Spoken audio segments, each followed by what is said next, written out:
after I started reading Nietzsche's Beyond Good and Evil, I came upon a paragraph in his chapter on scholars that really bothered me, and it actually bothers me to this day.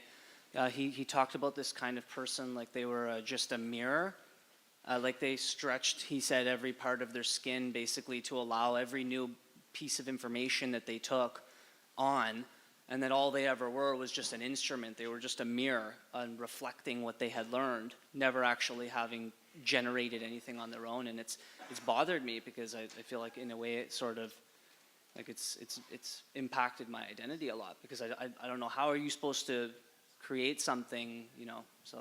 Okay, well that's a really good question. I mean, Nietzsche is often classed with the existentialists, right? And so one of the tenets of existentialism, there's two real tenets of existentialism. There's more, but obviously we're oversimplifying. But one is that life is a problem. It isn't because there's something wrong with you. It's that life is a problem. And so that's often contrasted with the Freudian view, which is that if you have a problem, it's because something went wrong during your development. The existentialist said, no, it's like life is a problem, make no mistake about it. And that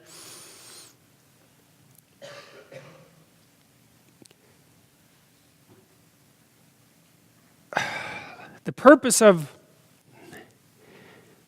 scholarship is in some sense to solve that problem.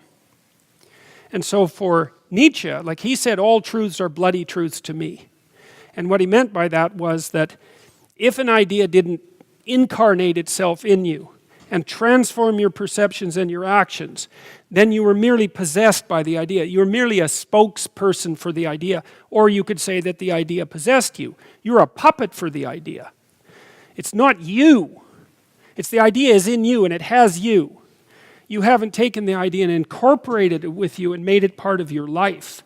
And so there's a romanticism that's associated with that, right? That's the passionate scholar, the person for whom ideas are not merely, they're not merely what would you call abstracted representations that can be tossed about as if they're commodities. They're more like personalities. That might be another way of thinking about it. And so if those ideas are compelling, then you don't, like one thing I learned a long time ago, and I think this is probably relevant. I know when I was a kid, I liked to argue, and I liked to win arguments or lose them, although I liked winning them a lot better. But I didn't really mind so much what the content of the argument was.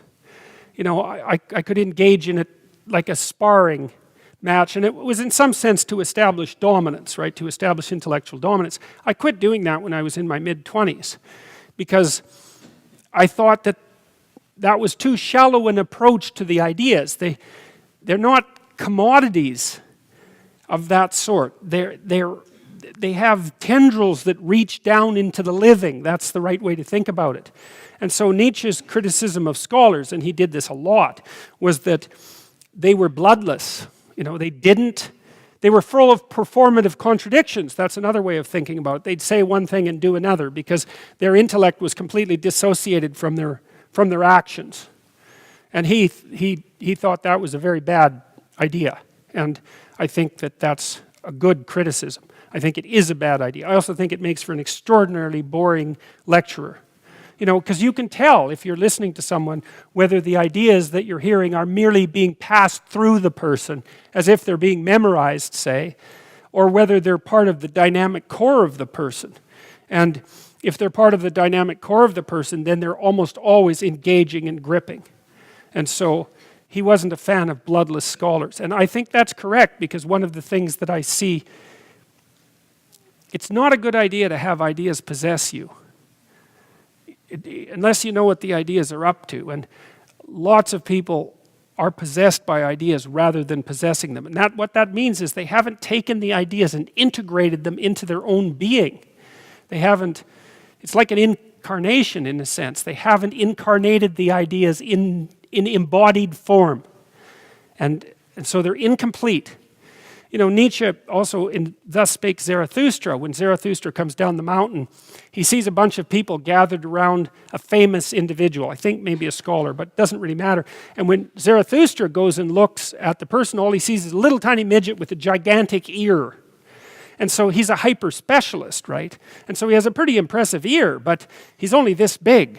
And that was Nietzsche's imagistic commentary on the danger of hyper specialization, and also on the danger of adulation for hyper specialization. And because he thought about it as a kind of deformity. Now, Nietzsche was a pretty harsh guy, but he did address the issue of the relationship between intellectual knowledge and action, because for Nietzsche, those things are not to be separated in some sense.